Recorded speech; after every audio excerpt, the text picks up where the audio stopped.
সাফল্য আর আরাম একসঙ্গে কখনো যায় না। পৃথিবীর প্রতিটা সফল মানুষ তাদের আরামের বিরুদ্ধে জিতে সফল হয়েছে।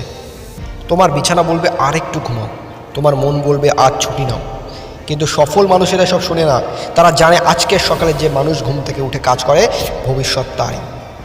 শীতের সকালে যখন সবাই ঘুমিয়ে থাকে তখন তোমার কাজ শুরু করতে হবে, কারণ এই সময় করা ছোট্ট কাজগুলোই তোমার সাফল্যের ভিত্তি। তোমার কি কোনো স্বপ্ন আছে? যদি থাকে তবে সেই স্বপ্নের কথা মনে করো।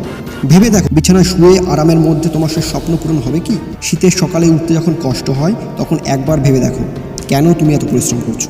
কোন স্বপ্ন তোমাকে রাত জাগিয়ে রাখে? তোমার পরিবার বা প্রিয় মানুষের মুখে হাসি ফোটাতে চাও কি? স্বপ্ন পূরণের পথে এগিয়ে যাও। বিছানার আরামকে পেছনে ফেলে তোমার স্বপ্ন পূরণের পথে এগিয়ে যাও। মনে রেখো, একবার সকালে উঠে কাজ শুরু করলে পুরো দিনটাই তোমার হয়ে যাবে। শীতকাল মানে শুধু ঠান্ডা নয়, এটা তোমার জীবনে একটা বড় সুযোগ। যখন চারপাশে সবাই অলস, তখন তুমি যদি কাজ করো তাহলে তুমি এগিয়ে যাবে। শীতকাল হলো এমন একটা সময় যখন তুমি নিজেকে ফোকাসড আর ডিসিপ্লিন করতে পারো।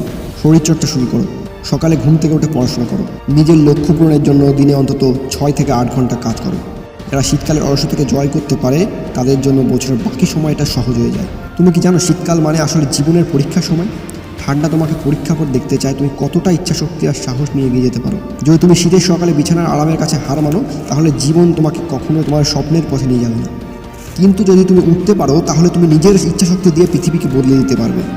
সকালে যখন ঘুম ভাঙবে তখন মনে করো, আমি অলসতার কাছে হারবো না, আমার স্বপ্ন বড়, আমি পারবো। শীতকালের এই ছোটো ছোটো কষ্টগুলো তোমার ভবিষ্যতের সাফল্য করবে।